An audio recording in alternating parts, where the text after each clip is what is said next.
Injil Lukas pasal 12 ayat yang ke-13 sampai ayat yang ke-21 berbicara tentang orang kaya yang bodoh. Hari ini kita akan membahas tentang kebodohan orang kaya yang dimaksudkan oleh Yesus dalam Injil Lukas ini. Bapak Ibu Saudara yang terkasih di dalam nama Tuhan Yesus Kristus, kebodohan yang pertama adalah dikala orang kaya itu menghabiskan seluruh kehidupannya hanya untuk mengumpulkan harta kekayaan. Seluruh kehidupannya hanya untuk mendapat, dia lupa untuk memberi. Seluruh kehidupannya dia pergunakan hanya untuk memperoleh, dia lupa untuk berbagi. Dikala kehidupan kita hanya berupaya untuk mendapatkan, maka pada saat itu kita akan dibutakan hingga kehidupan kita menjadi tamak dan serakah.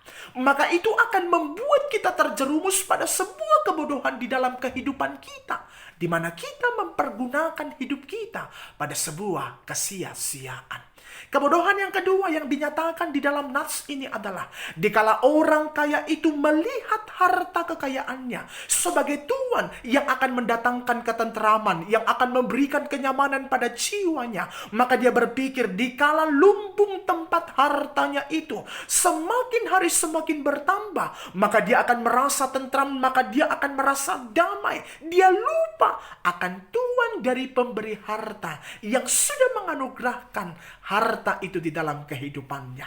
Dikala kita memiliki, dikala kita mendapatkan dan terus mendapatkan, dan kita menjadikan semua apa yang kita dapatkan itu, harta yang kita miliki itu, menjadi tuan yang akan memberi kedamaian, menjadi tuan yang akan memberikan sebuah kebahagiaan dalam kehidupan kita, maka pada saat itu kita akan terjebak seperti orang kaya yang bodoh dalam Injil Lukas ini. Yang ketiga, kebodohan orang kaya itu adalah dikala dia menjadikan kehidupannya, mempergunakan kehidupannya, bahwa pencapaian akhir dalam kehidupannya adalah untuk mengumpulkan harta kekayaan.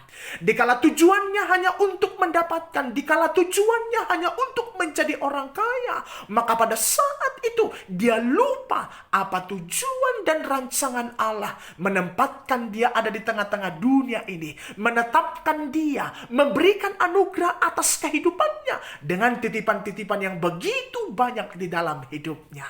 Bapak Ibu Saudara yang terkasih di dalam nama Tuhan Yesus Kristus, tidak ada yang salah dengan harta yang kita miliki, tidak ada yang salah dengan kekayaan yang Tuhan titipkan di dalam kehidupan kita. Namun kerap sekali sikap kita yang bodoh dalam menyikapi setiap titipan-titipan Tuhan yang begitu luar biasa, yang seharusnya membuat kualitas kita semakin baik, yang seharusnya membuat kehidupan kita semakin mampu menjadi berkat bagi orang-orang di sekitar kita, yang seharusnya membuat kita semakin berdampak atas orang-orang yang ada di sekitar kita.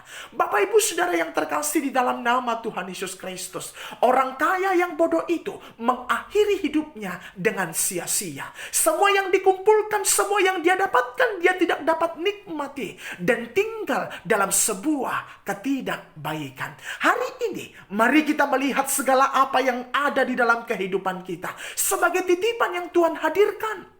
Bukan karena kita mampu, bukan karena kita boleh, tapi karena Tuhan mengizinkan itu ada dalam hidup kita, maka membuat kita semakin bersyukur, maka membuat kita merasa cukup, maka membuat kita semakin bersuka cita, maka membuat kita semakin peka atas orang-orang yang ada di sekitar kita. Mari kita lihat setiap titipan-titipan Tuhan itu adalah sebuah titipan yang harus juga kita nyatakan untuk orang-orang yang membutuhkan, untuk orang-orang yang akan hidupnya dipulihkan dengan sesuatu hal yang kita berikan atas mereka.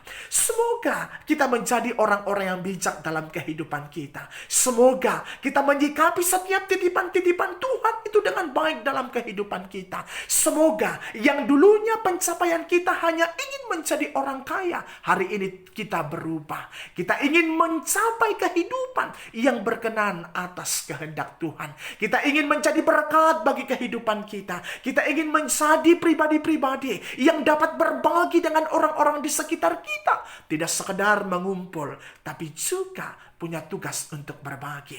Tidak sekedar untuk mendapat, tapi juga punya tugas untuk memberi kepada orang-orang yang ada di sekitar kita. Bapak Ibu Saudara yang terkasih, tidak ada yang salah dengan kekayaan, tidak ada yang salah dengan mencari kekayaan. Tapi kadang sikap kita dan persepsi kita yang salah di dalam menempatkan kekayaan itu di dalam kehidupan kita. Saya jadi ingat ketika saya masih kecil. Begitu saya pakai sepatu baru, kadang saya merasa sayang menggunakan sepatu itu. Begitu saya berangkat ke sekolah, tiba-tiba ada lumpur di tengah jalan, saya buka sepatu saya taruhkan di tas saya berpikir, saya tidak mau sepatu saya rusak. Lalu saya menginjak lumpur itu dan kaki saya jadi kotor.